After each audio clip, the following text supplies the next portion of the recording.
In this video, I'm gonna teach you how to play Hollow Knight on a school Chromebook. It's a very easy process, so make sure to follow along.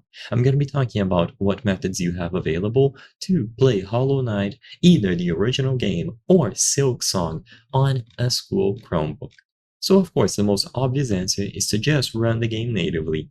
If for whatever reason your school Chromebook is not blocking Steam, then the easiest method would be to install Steam on your Chromebook and try running it.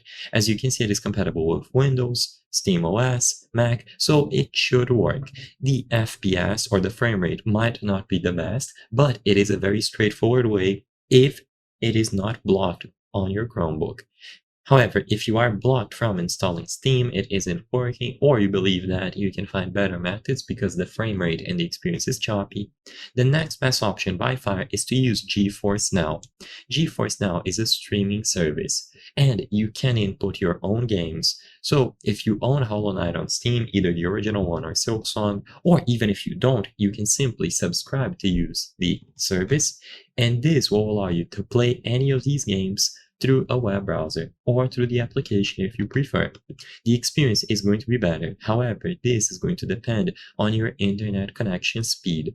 If your internet connection speed is poor and unstable, the experience is not going to be good because for GeForce Now to work, it has to stream the game that is running on a very far away computer, so keep that in mind.